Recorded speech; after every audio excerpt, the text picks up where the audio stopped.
Ya, di Indonesia ini memang banyak potensi, ya, tapi belum tergali. Jadi kalau kita bicara litium, tentu saja kita bicara sumber. Ya, sumbernya itu dari mana? Sumbernya itu bisa dari limestone, ya, granit, atau juga dari brine water.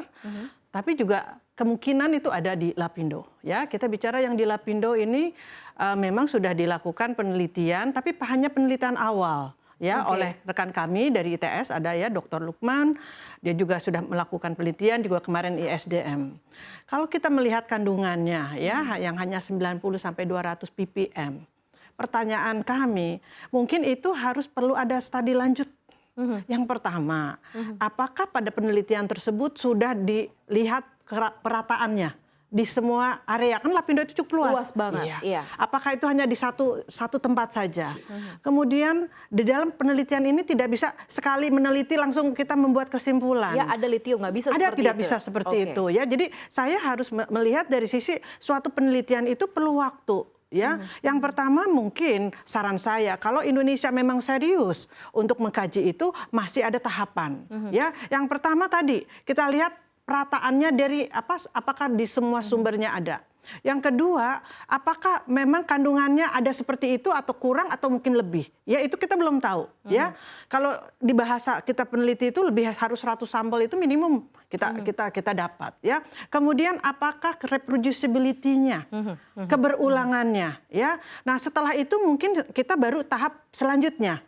Di risetnya. Ketika kita mendapat kandungan litium itu tidak serta-merta langsung bisa kita gunakan. Karena litium itu tidak bisa berdiri sendiri sebagai elemen.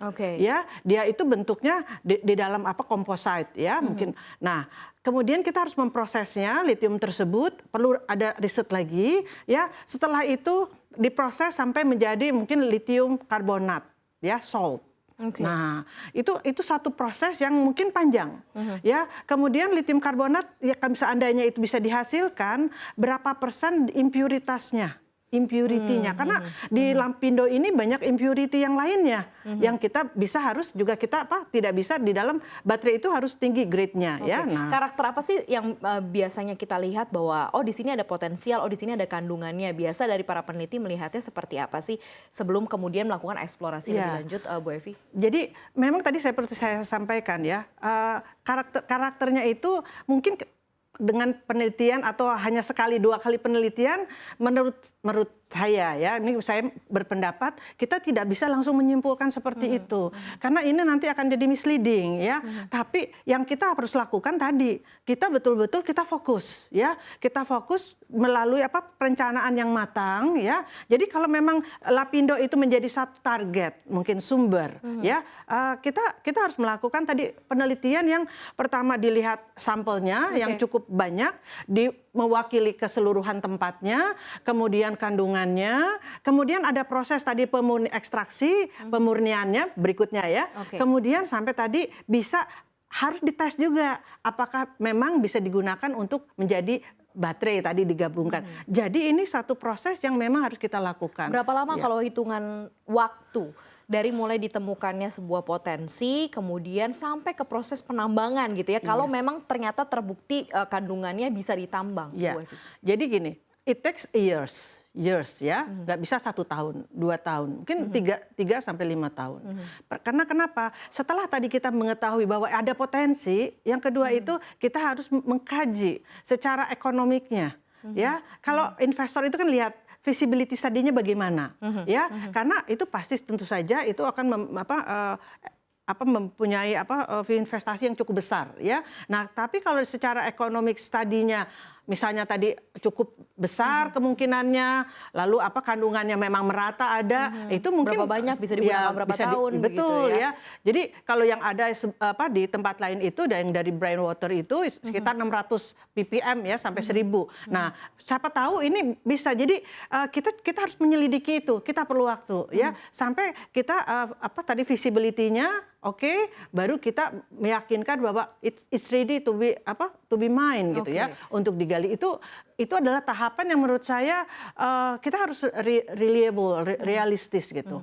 Ya itu mungkin. Kalau di Lapindo ini diproses atau tidak, Bu Evi? Mungkin teman-teman peneliti harus diproses. Akan diproses Harus begitu ya? Atau diproses. beberapa potensi tempat-tempat lain yang diduga punya kandungan litiumnya. Menurut saya begini, jadi tidak cuma Lapindo gitu ya. Rekan kami dari dulu dari BRIN ya juga menyelidiki dari Brine Water ya. Jadi kita sebenarnya kalau dari air laut juga mengandung litium gitu ya. Tapi litium itu dissolve ya.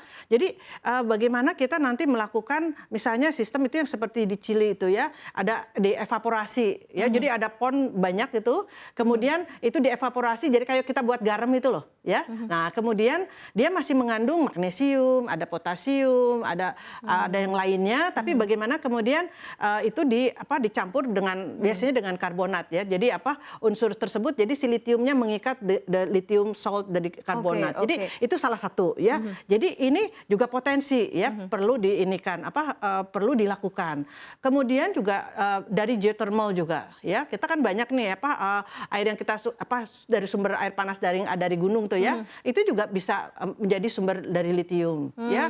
Dan juga batuan ya, batuan spodumene itu juga ada ya, mungkin ada di Indonesia ya, kita juga ada banyak granit. Nah, itu juga potensi-potensi yang harus digali. Jadi kita tidak hanya melulu dari Lapindo ya, yang memang semuanya kalau menurut saya itu kita petakan ya. Jadi betul-betul government ini meriset litium, whatever the source ya. Ini yang mungkin saya kira bagus. Jadi mana nanti yang paling visible, mana yang mungkin tadi ekonomik dan sebagainya nah itu baru kita lakukan betul-betul besar-besaran. Nah, ya menurut saya yang itu belum kesana juga tuh, belum concern gitu. Jadi ya itu mungkin pendapat saya seperti itu ya.